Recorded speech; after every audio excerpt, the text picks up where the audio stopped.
Bonsoir. Dans cette vidéo, nous allons voir le chapitre numéro 10.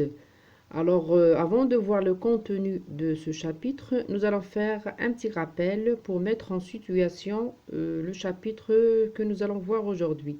Alors, dans les chapitres précédents, c'est-à-dire le chapitre 8 et 9, nous avons dit que les affaires de Moulay Abdeslam, le père du narrateur, vont très mal.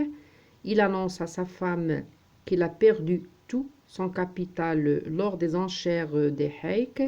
Nous avons dit également qu'il avait acheté les bracelets qu'elle avait promis à sa femme, mais désormais la femme considère les bracelets comme des porte-malheur, c'est-à-dire ils sont de mauvais augure.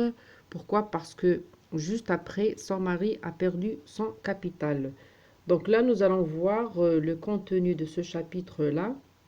L'action donc se passe après le départ du père aux environs de Fès, parce qu'après la perte de son capital, il n'avait presque plus rien.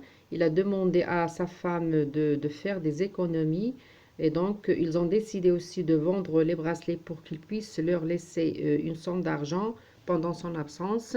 Puis nous avons dit aussi que l'enfant est tombé grièvement malade. Alors dans ce chapitre, nous avons les événements suivants. Après le départ du père, Lala Zoubida garde l'enfant à la maison. L'enfant ne va plus à l'école coranique. Ainsi, elle se sent moins seule et la présence de Sidi Mohamed lui fait oublier ses malheurs.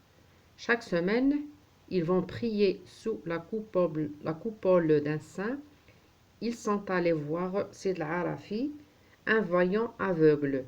Ce dernier la rassure, elles se sont soulagées après les conseils et les bénédictions du voyant. Donc là, bien sûr, elle est allée voir le Sid al-Arafi, ce voyant aveugle, avec son amie Lala Aïcha, qui elle aussi était frappée par le malheur parce que son mari euh, s'est remarié avec une autre femme et il l'avait abandonnée. Donc les prédictions de Sid al-Arafi se réalisent dans ce chapitre. Pourquoi? Parce qu'il y a un messager qui est venu de la campagne. Il apporte avec lui des provisions, argent et bonnes nouvelles de Ma'allim Abdeslam. Donc Lalla Aïcha invite Lalla Zoubida et lui réserve une surprise. Il semble que son mari reprend le chemin de la maison. Donc voilà le contenu de ce chapitre qui n'est pas vraiment trop long. Et en attendant le chapitre 10, plutôt le chapitre 11, je vous souhaite une très bonne soirée et à bientôt.